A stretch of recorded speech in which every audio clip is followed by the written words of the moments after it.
Hi, this is Cristina. And Carmen and Milo.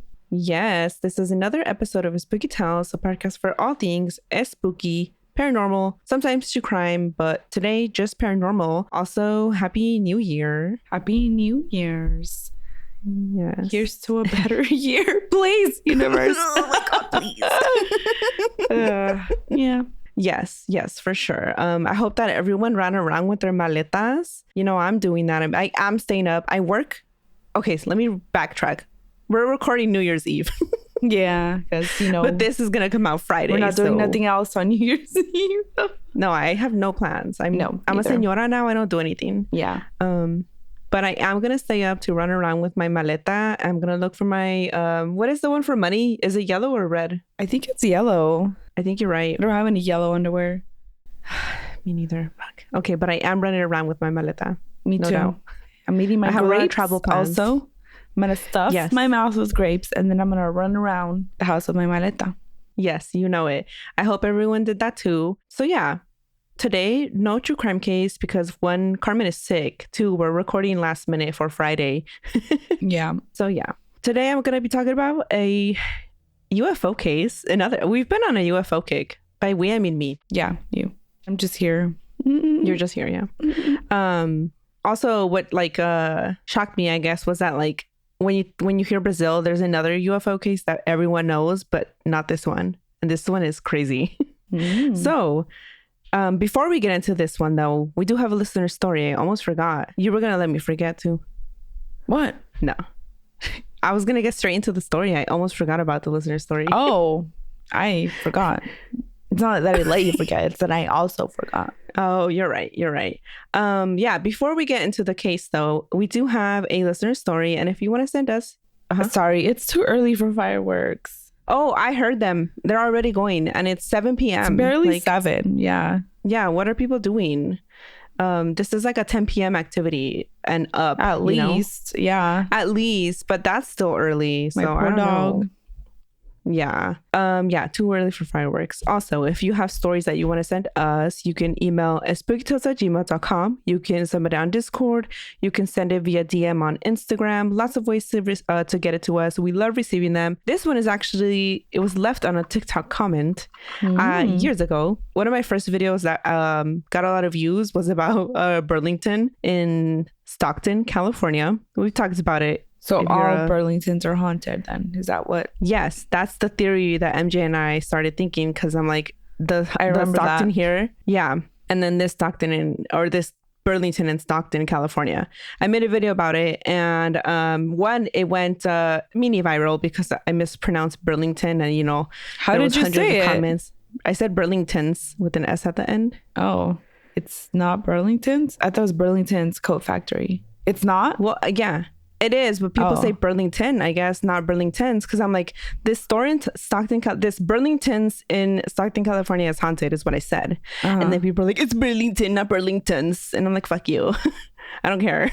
Okay, sorry. So they're saying it's Burlington, not Burlington's? Unless you're saying the whole thing. Oh. Yeah, unless you're saying Burlington's Coat Factory, then apparently it's Burlington, not Burlington's. Unless people just love correcting me. I don't know. I think people just like to correct it because why? That doesn't make sense. It's still Burlington's. It's like you don't call it's Macy's, always not Macy, when that doesn't make sense. But you know what I'm saying? Like, no, that's why I said Burlington's. But yeah, people were all caught up on that. And I'm like, who cares? Wow. But you say one wrong thing in a video and that's the reason that it gets a ton of views. Like, came as rage baiter. Apparently, accidentally, because people were mad about Burlington. That's crazy. Anyway, moving past that. Wow, yeah, who cares? Yeah, my bad. Clearly, I did. Yeah, there's an allegedly haunted Burlington's Coat Factory in Stockton, California, and I made a video about it, that there's a little girl that haunts a part of the store where the toys are at or some shit. Okay. Is it the same little girl? Because you heard a little girl laugh at your Burlingtons. Yeah, but I wasn't in Stockton. I know, that's what I said. Is it a little girl in all Burlingtons? She just travels from Burlington to Burlington. Yeah. Maybe. They're opening up a new Burlington's near me. I'm going to go with my little... Well, I don't have a thing, you know. I'll send you one. You're not going to use it. I'm not going to do it. I know. I would never do that. I would never. I would never. Anyway, this story was left in a comment of that video. That's the story they're referring to in the comment. Right. Should we get into it then? Yeah. Okay. Oh, should we say who it's from? It's from Maya. Yeah. Denise. Okay. I worked there for years. It's haunted. Even in the cash room, the girl is in there. There's always a man following in the baby department. It only gets spooky around 10 p.m. after we close. Purses would fly off shelves and across the floor. At night, when I would be counting money with the auditor saw the girl in the window. There are times when we wanted to review footage and it would be static. I was an associate and then promoted to management, and I can confirm the hauntings are real, only before or after store hours. In the baby department, when you're cleaning or recovering, you'll see a shadow walk by and you follow or check to see who it is, and there's no one there, but they think it's the man. The one from the baby department. There's a man and a girl then. Yeah, there's a man and a girl. In addition to the purses flying off the shelves and across the floor, one night after they closed, they all watched the mug fly across the aisle. Keep that in mind when you shop at Burlington in Stockton, California. Yeah. And actually, if you go and you see something, send us a message. Send it to us, please. So yeah, thanks so much for sending that in. Let's get into this weird, creepy UFO case. Let's get into it. Yes. Okay. So toward the end of 1977, the towns of Mosqueiro, Colares, Belém, Monte Alegre, Santarém, Ananindeua, and Manaus, all in the state of Pará in northern Brazil. All these cities / towns, villages, whatever, they were being terrorized by UFOs. What? Many of these sightings resulted in actual injuries. Oh, okay. Wow. Dangerous. Today, I'm sharing what is known today as Operation Saucer in English, Operación Prato, if you directly translate it to Spanish, but in Portuguese, Operação Prato. I love how they talk. I wish I could do it. I should learn Portuguese. You know, sometimes I can read it very slowly because some of it is similar to Spanish. I can somewhat understand it when they're talking too, just like Italian, because it sounds like Spanish. Yeah, same thing in a show. I can understand a lot of it, but some of it I'm like, ooh. Mm-hmm. Yeah, it's like quite a bit like speaking Spanish in cursive, right? Almost, yeah. Yeah. So yeah, Operação Prato. That's probably like she learned that from Babbel, our new sponsor. No, just kidding. Hey, Babbel, no. And these are probably the most, like, the biggest collective sightings to have occurred in Brazil. But again, it's not the first case people think of when you hear UFO and Brazil. It's usually the Vara something sighting. We've talked about it. Oh, okay. Before. I was like, I can't pronounce the city, but it's a very other famous case. That's the one people think of. Not this one. So Operation Saucer refers to the investigation that was carried out between October. Sorry if you can hear my children crying. I don't know what's going on out there, but it's loud, so I'm sure you might be able to hear it. Yeah. Operation Saucer refers to the investigation that was carried out between October 1977 to January 1978 in Colares and the surrounding cities. The military didn't arrive until October, but sightings started in August of that year, 1977. Wait, so the military arrived like in response to all this, or they were already going to arrive? To investigate. Oh, yeah, to investigate. And the name Operation Saucer is the investigation that they conducted. Okay. But the sightings started before that. They took a long ass time to get there. You said they started in August, right? Yeah. Mm-hmm. And they didn't go until October. One of the first sightings took place in Santo Antonio de Tawa. Sorry I know we have one listener that for sure is in Brazil. Really? We used to chat on Twitter when Twitter was a thing. And so I'm sorry if I'm mispronouncing everything. Correct her. Yeah. And this happened on August 21st, 1977 at 9:30 p.m. Nina Martins da Silva was alone in her house when she looked out of her window and saw a light moving slowly. It was at a low height and it was moving from east to west. It was only 20 meters or 65 feet above the trees on the road next to her window. And when she saw this thing, it was eerily quiet. And just 20 minutes before she saw this thing, she had seen other lights moving around in the sky. But this one was different than those. This one was bright yellow and red. And her sighting was dismissed because her neighbor said she had mental problems. These mental problems were likely epilepsy. Oh. I don't think epilepsy discredits someone's credibility personally. Yeah. But they were like, whatever, she's crazy. So about 10 days later, on September 2nd at 10 p.m., also in the same town, San Antonio de Tawa. Another woman, 77-year-old Amelia Martins, also had an encounter. She was walking from Santo Antonio de Tawa to her house with her daughters. When they were 2 kilometers or 1.2 miles away from her house, she saw a light coming from their right. It was reddish yellow, like a very bright headlight, and it cut across the road diagonally, then abruptly changed directions, heading straight to her and her daughters. I can't visualize this at all. Like, pretend. It's okay, you don't have to explain. No. If you're on video, this will be visually explained with my toys that are next to me. So pretend that pretend this is her and her daughters, is this thing, right?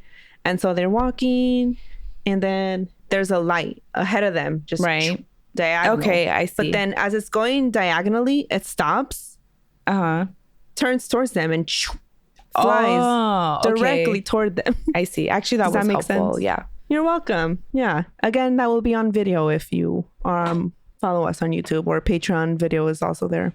If you're confused like me. Yeah. So it was heading straight to her and her daughters, and they ran, scared for their lives, and tried to hide behind a tree. I always picture cartoons when there's like a skinny tree and then like you're just sticking out because it doesn't hide you. Yeah.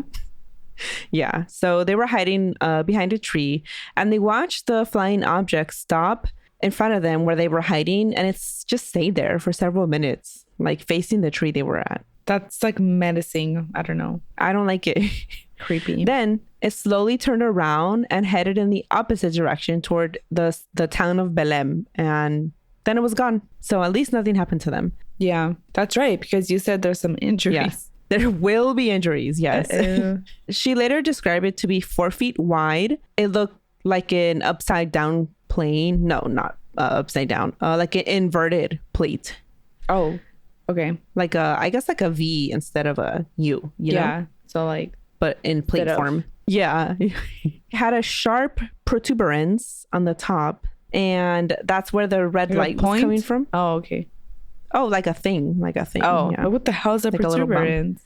Really? You've never heard that word? You know what? When I was taking anatomy, A&P and A&P 2, you had to look at bones, and the bones have protuberances, things sticking out.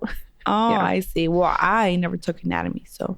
Okay. And I just like saying the word now, you know? It's a cool word. Protuberance. Anyway, so it had a thing sticking out on top. And that's where the red light was coming from, out of the thing sticking out of the top. And then that light, the red light would come out, but then it would occasionally turn blue. And sometimes it made the whole flying object thing look transparent. And she didn't see anything that inside of the object, so she didn't see what was piloting it. Other people would, and later. And it was also moving slow, but at times so fast she couldn't comprehend how fast. Like, she had never seen anything this fast her entire life. Her daughters confirmed her story separately. Like, they saw the same thing. They described the same thing. They described feeling afraid, but she didn't feel scared. She thought it was the most beautiful thing she had ever seen. Wow. Just like Juanes. Right? Oh my God. I forgot about that. But yeah, just like Juanes. A few days after that, Beatriz Almanda da Costa also had an encounter. She was in her house with her kids when suddenly she saw a ray of red lights come through her roof. Okay, that's kind of worse if you're like in your house and it like comes to your house. What do you? Yeah,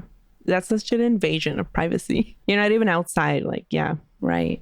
She felt chills all over her body when she saw those lights, and then she felt paralyzed. She couldn't move. Other than that, she was shaking in fear. That's all she could do. Right after this happened, her sister opened the door and waltzed in because it was like a planned visit, but her sister didn't see or hear anything. And then Beatriz started feeling pain in her shoulder blades. What? After this occurrence, yes. Then the next day, this is now the 10th of September. The next day, she saw the same red light in her house again.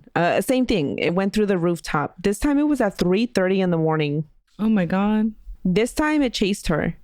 What? She like tried to run to her room, and the red light kind of like it looked like, you know, like a scan bar you're scanning. Yeah.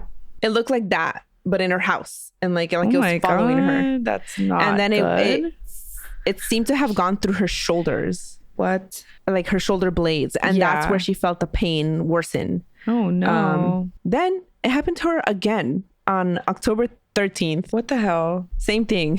What is going on? Right. And she wasn't the only one this happened to, because the same thing happened to Abel Soares Trindade on September 14th Wow. at 9:30 p.m. He was sitting in his living room listening to the radio when suddenly a bluish light came through his roof. He felt paralyzed, but he also felt like he had like his head was expanding from the inside. What? He felt what? He felt like his head was expanding on the inside. Like if Oh someone, my God. I'm assuming like a really bad headache. I'm picturing, what is his name? Okay, remember Jimmy Neutron? Yes. Oh my Okay, God. When and then- Shane, Yes. Okay, I couldn't remember Shane's was it Sean? name. I don't remember now. But yeah, his friend, that episode where his head grows and because he's smart or whatever. grows. And it's Yeah. like growing and growing. That's what I'm picturing. Yeah. And I think that's what he felt like, but it It didn't wasn't actually happen. happening. Yeah. Yeah. I understood that. Okay. He tried to scream for help, but no sound came out. It was like something was blocking his throat. Then finally, it felt like forever, but really it was a few minutes. The light went away. He could move again, but he had an intense headache and throat pain for several days. Wow. They gave him COVID. Right? Remember last episode with the aliens? They also gave us COVID. I said that. Oh my God. They also gave us COVID. I don't remember why I said it. I just remember saying it. I forgot about that. Yeah. I have to check. I don't remember either. Oh, it was because the aliens were speaking through the pilot. And they said that they were responsible for all world events or some shit like that. Yes, Yeah. that's right. Then on September 22nd at 9:30 p.m., they seem to like this hour, 9:30 p.m. Yeah, this is what, the second or third time they go Yeah. bother people at this time? Yep. Raimundo Francisco das Chagas was walking to his house from San Antonio da. I don't know. I wrote do, but that seems wrong. San it's Antonio something. d'Ottawa. One of those. It could be. I don't know. I don't know. He was smoking, walking, chilling, having a good time, just strolling. Until Until he saw a very bright yellow light coming in his direction, as if a car was driving straight to him and those were the headlights. Like that's what it looked like. So he turned around and ran, leaving the path that he was walking on and hiding behind some bushes. But the light found him. He ran again, the light behind him the whole time. He's like booking it. Oh no. Oh no. He finally he found some palm trees to hide behind. Not a very good hiding spot, but whatever. Like you do what you can, honestly. Yeah. So he was staying as still as he could, and he could see rays of blue lights sweeping the area, like scanning, What the fuck? like it was looking for him. But he was too scared to look at the object to like see what it was chasing him. So he Yeah. didn't get a look at all. I wouldn't look either. No, me neither. I would like throw up and I don't know, Die? Die. Yeah. The whole time that this thing was near him, chasing him, he heard a hissing sound that reminded him of an What? irrigation pump. What the hell? Yeah, I don't know. Eventually, the object turned around and headed west, leaving him alone. Gave up. He was carrying things before on his walk home, and he lost everything when he was running. Wow. I wonder what he was carrying. Yeah, and he also felt numb for several days after the incident. What? Weird. Very. And the sightings just kept going. In Colares, on October 10th, Orlando Fontenelle Trindade saw a bright blue light over the water. At first, it looked like a light on a ship.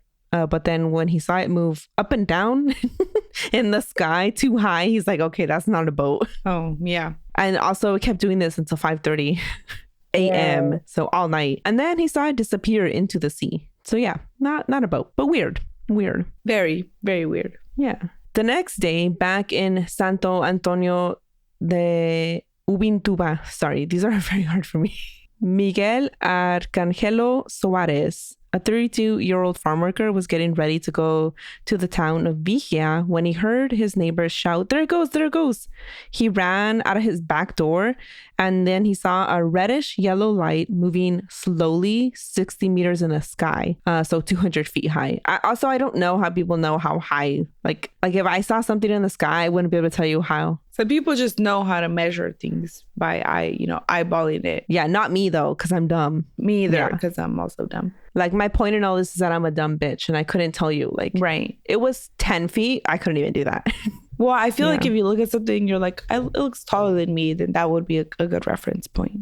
I just feel like because I'm so short and everything is taller than me, it skews my viewpoint on how That's high true. things are. You know It's what I true. mean? Yeah, I So, do know what you mean. 50, 100 feet. I don't know. But they know because they're smart. Right. So this was 60 meters high, or almost 200 feet high. And it was emitting, Mm-hmm.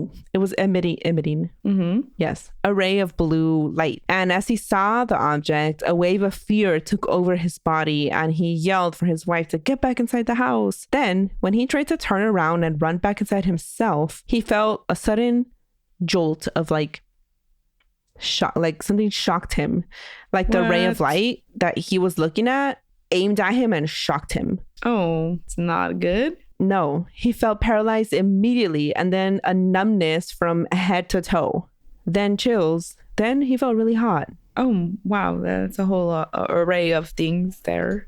He just went through like everything, through all the symptoms of everything, just Yeah. Like in a one matter after of the seconds. other. Wow. And then for several days after this incident, his voice was hoarse, his throat hurt, and then the back of his neck was in extreme pain. They gave him COVID. Yeah, or the flu, one of them. Yeah. And he wasn't the only one hurt by this light emitted by the UFO. The next day, October 12, 1977, around 2 a.m. this time, Manuel Matos de Sousa saw a light hovering 20 meters above the ground over the trees, 65 feet. Really? Yeah. So 20 meters or 65 feet above the trees that are in his neighborhood. It's pretty high. Yeah. This thing was blue with 3 vertical stripes in the center, and it was round, and it was lighting up everything around it.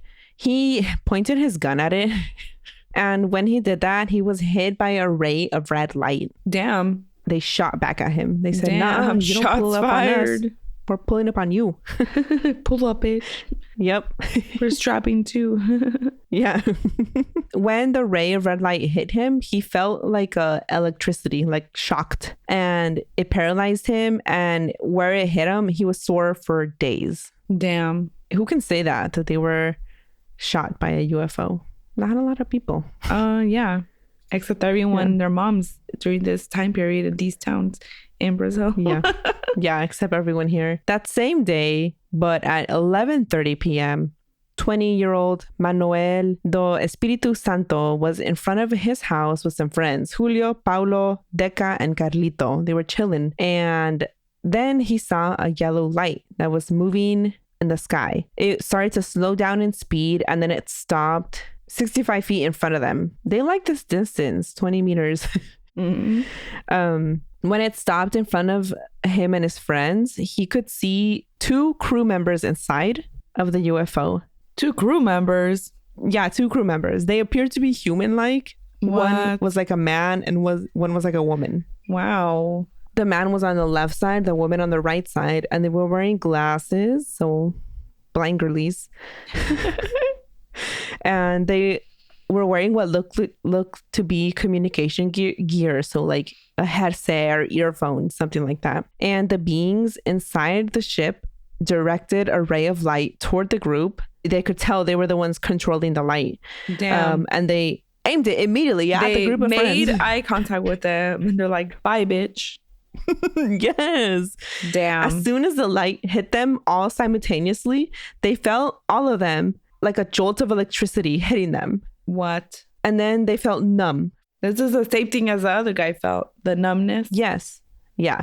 From their head to their toes, they felt numb. They felt paralyzed. Their arms and legs, they could not move, but they were still like aware. And then they saw the object turn around and move away. The further it got, the more they could move. When it was gone, they still felt numb, but they could finally like move again. And they described this thing as a reddish yellow star. It turned more yellow as it got closer to them. And then there was a bluish light coming out from the top part. Wow. From the protuberance. It was shaped like a barrel with a thin tube, and then another more slender, skinnier tube horizontally from the barrel shape. I'll find a drawing to put here and send to you because I'm like, I heard this. I'm like, I don't know what this looks like still, even with this description. I'm sorry. And the horizontal part is what was emitting the ray of blue light. They described it as 4.5 feet wide and that it looked a little transparent. So like all these descriptions are very similar to one another. They're matching up. Yeah. And they also have the same like lights, also like the color of lights and stuff. Yeah. Everyone's describing the same thing. Yeah. And then the way it moved, it climbed straight up in a wavy motion like a leaf in the wind, which is a very common description in a lot of UFO cases, a leaf in the wind, until it reached a certain altitude. And then it got very fast and left after it reached a certain height. But one of the worst encounters happened to 35-year-old Claudomira Rodriguez da Paixão, one of those. Paixao. I don't know. Paixão, maybe. I'll stop saying it like that. I can't. On October 18th, 1977, at 11 p.m., she was sleeping in a hammock in a room with her cousin and her kids when she saw a light that traveled all over her body. Mind you that the town's electricity was shut off at 10 p.m., so she knew this wasn't like caused normal by anything. Or Yeah. So the light went into the house, traveled all over her body like a lantern, she described it. Then it struck her on the left side of her chest. And then apparently it like sucked blood from her. What? Yeah. Then the light went down the back of her right hand, and then she felt like she was pricked by a needle. She tried to cry out for help, but she couldn't make a single sound. Nothing was coming out. Her body was half paralyzed and everything was green, the whole room turned green, like a green light. She felt heat in her breast where it felt like it had sucked blood from her. The back of her right hand was so painful. She had a headache. The fuck? And it felt like an elephant sitting on her chest, like this great pressure on her chest. Wow. She could see the UFO, and inside there was a pair of beings. A man and a woman with glasses? Yes. Yes. But she describes their skin as transparent and that they had like almond eyes. In Spanish, they described it as ojos orientales, but I'm not going to do that. Oh, I mean, ojos de almendras? Yeah, ojos almendras, yeah. Well, that's like the better descriptor, right? It's not. And they were big. So big almond-shaped eyes. Cute. Yeah. One of them seemed to be holding a gun, which is what was emitting the light that was hurting her. What is the purpose of this? What are they doing? I don't know. I wish I knew. What was the reason? Yeah, right. There is no reason. Right. The screams of her cousin woke her up. She also saw the light and screamed. And then Claudomira cried out, "Me arruinaron. El animal me chupó." I am ruined. The animal sucked me. And turns out that she wasn't the only one who felt like a sucking sensation. My God. I've never heard this before. Like, yeah. A lot of people... Well, the chupacabras wasn't a thing yet. At least around the world. I think there were stories still local to Puerto Rico with other names that wasn't the chupacabras. So the chupacabras wasn't a thing, but I think like if it was, people would be like, "Oh my God, it's the chupacabras." But instead, they started calling it chupa chupa. So they called this thing chupa chupa? Yeah. Interesting. Yeah, because she wasn't the only one who felt the same thing. But that's what she yelled out, "I am ruined." And she was actually treated by a Dr. Welaide, who sent her to the Instituto Médico Legal, the medical examiner's office in the city of Belém. There she was examined by another doctor. She had a bunch of exams that followed after this incident. That's what I meant, incident. But everything was found to be healthy and normal with her, but she suffered from migraines for her entire life after this happened. Damn, they done fucked her up. Yeah, they did. She said, "Me arruinaron." They ruined me. No, she did say that. And she meant it. Sadly. And the sightings just continued. There was a ton of them. I can't even read them all because there's so many documented sightings. It's insane. Wow. By the end of this whole ordeal, the doctor that treated Claudomira, Dr. Welaide, she said that, and she was working in Colares at the time, so the same place where all the sightings were happening. It was like the group of I'll show you a map, but the cities that all of this was happening were all next to each other on the northern coast of Brazil, basically. So Dr. Welaide was working in Colares at the time, and she remembers treating at least 40 people who came in with burns or claiming that to have their blood sucked by the same thing. Oh my God. Like, what is happening? At least fuck? 2 of them died, according to her. Oh, wow. And she recalls when the Air Force came to investigate, they knew of these 40 people who were burned and the 2 that died. What the fuck? This should be a movie. I know, right? I think it would be a good show. Kind of like Midnight Mass, but with these aliens. Yeah. Mike Flanagan, get on this. So the sightings continued. It was getting worse and worse. The residents of these towns all decided they were going to try and fight back. They were like, we're sick of this. We're fighting. Oh my God. How do you fight back a light? Well, they started organizing nightly vigils. They lit fires and fireworks. Ooh, speaking of trying fireworks. to stop the things. Yeah. Wow. Speaking of fireworks, right? Mm-hmm.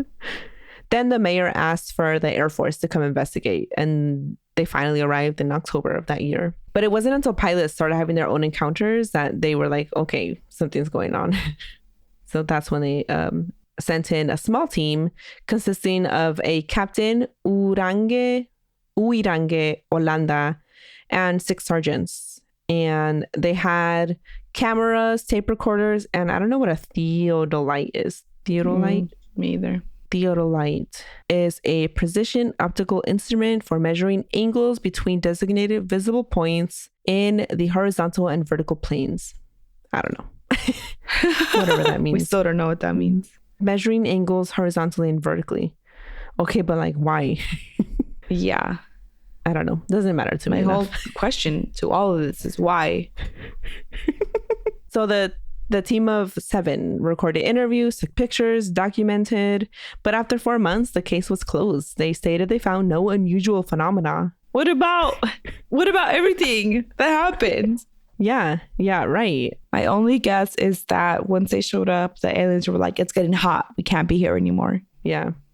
Like in the movies and shows when they're like, no, it's too hot right now. We have to go to another city and wait for things to cool down. Yeah. That's what they said, basically, probably. I don't know. Mm-hmm. So when the final report came out, it had 500 pages of documents. It was a 500-page report, but no phenomenon was found. Like, what? Make it make sense. Right. They had hundreds of photos and motion pictures of the alleged UFOs, maps and sketches.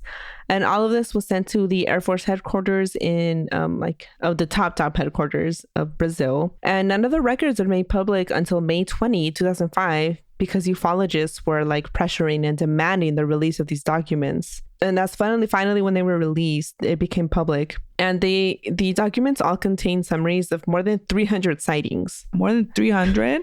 Yeah, that's why I said I can't read them all. I'm gonna remember to put in my sources. There's a website called The Black Vault. It's actually really good for like a bunch of UFO type research.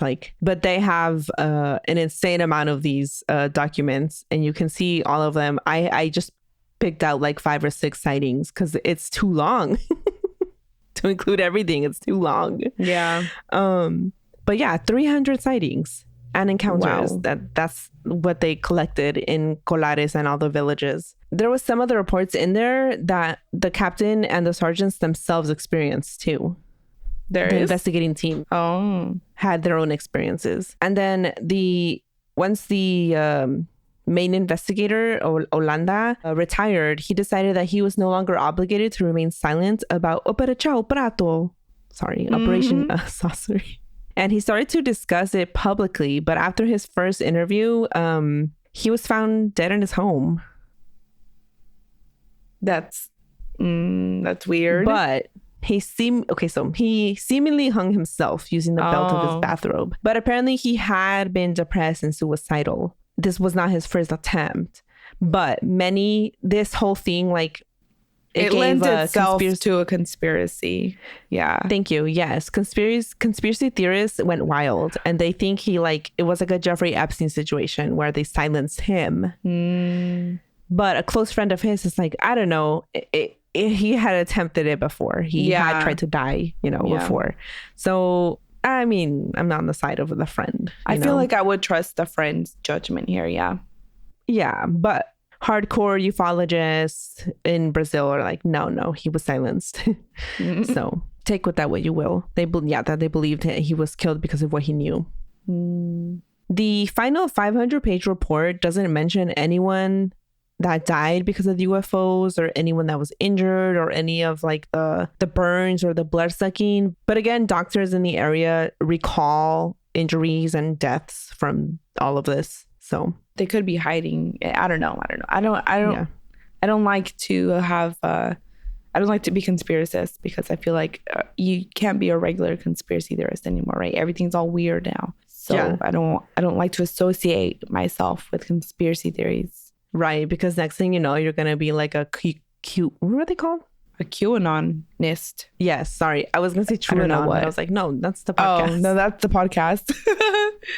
Yeah, but there were at least 400 claims during this time of people's blood being sucked by the lights. Wait, how much? 400. Oh, okay, I was right. I misheard. Yeah, that's quite a bit. Right, just like what Claudomira Rodriguez what she said. What she described. Yes. And they started calling these lights chupa chupa. That's so weird. But at the end of it all, there's just questions like, what the hell was that? Like, was everyone experiencing like a mass delusion? I don't think so. I don't know. I don't think so either. Like, that's just too weird. Yeah, and too specific. But and too many people. What was the point of this? What were the aliens doing? Was this their method of getting DNA? I don't know. Right? I don't know. Who knows? But I don't like it. And that was Operación. What is it? Opera Chao Prato.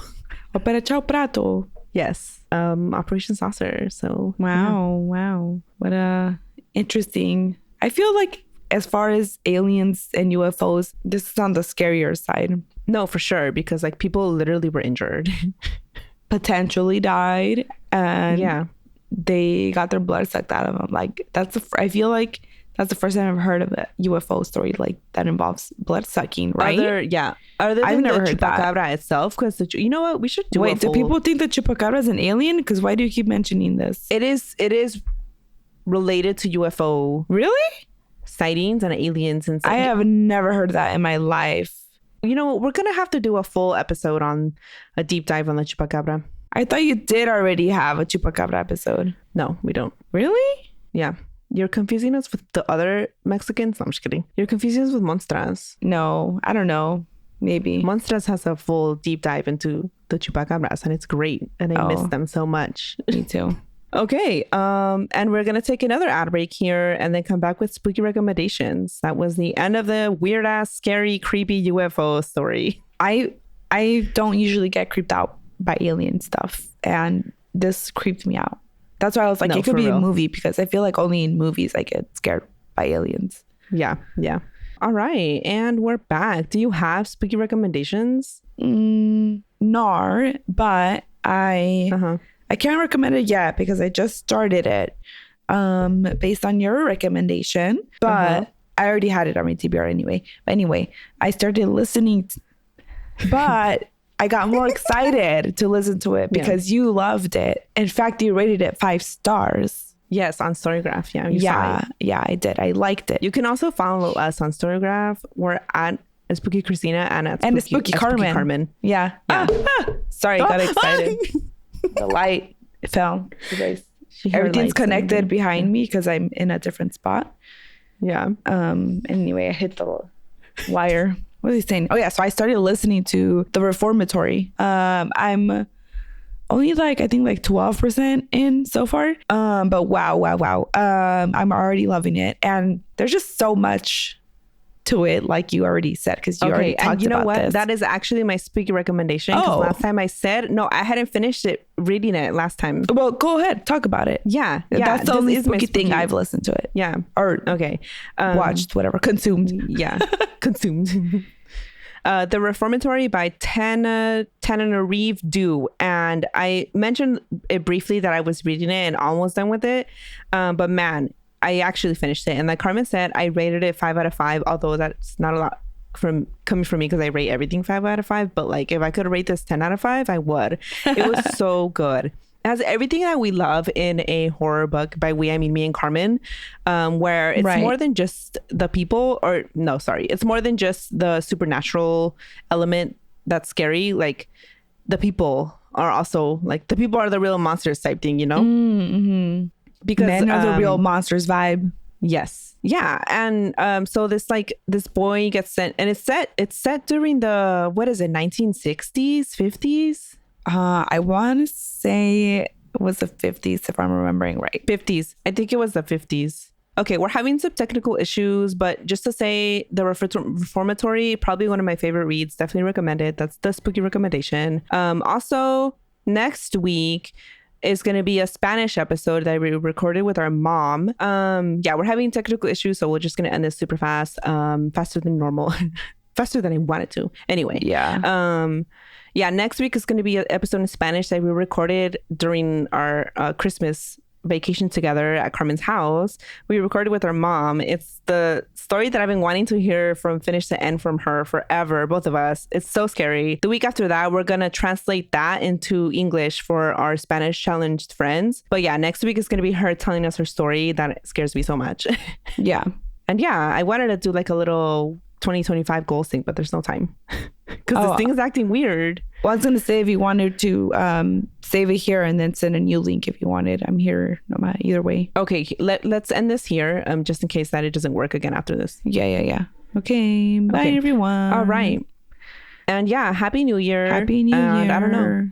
Watch out for a little thing emitting red and blue lights that hurts you in the skies. Watch out for the chupa chupa. Yes. Stay spooky, and we'll catch everyone next time. Bye.